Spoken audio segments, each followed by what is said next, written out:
Hi friends, welcome back to our channel PSR. Good evening friends. ఈ వీడియోలో మనం కర్నూలు మార్కెట్లో ఉల్లిపాయ ధరలు ఎంత పడుతున్నాయో తెలుసుకుందాము. ఈరోజు డేటు 16వ తారీఖు 12వ నెల 2025 సంవత్సరం. ఇక్కడ కర్నూలు మార్కెట్కి ఈరోజు మొత్తం స్టాక్ వచ్చేసి 327 క్వింటాలు అయితే రావడం జరిగింది.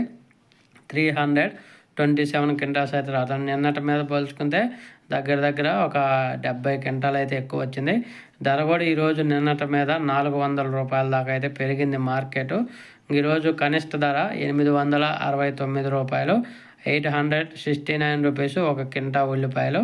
అలాగే మధ్యస్థ ధర 1729 రూపాయలు, 1729 రూపీసు. అలాగే టాప్ అండ్ టాప్ గరిష్ట ధర చూసుకుంటే 2289 రూపాయలు, 2289 రూపీస్కి అయితే కొనుగోలు జరిగినాయి కర్నూలు వ్యవసాయ మార్కెట్లో ఉల్లిపాయ ధరలు. ఒక ఫ్రెండ్స్, వీడియో వస్తే లైక్ చేయండి, షేర్ చేయండి, కామెంట్ పెట్టండి. అలాగే మన ఛానల్ సబ్స్క్రైబ్ చేయండి. Thank you.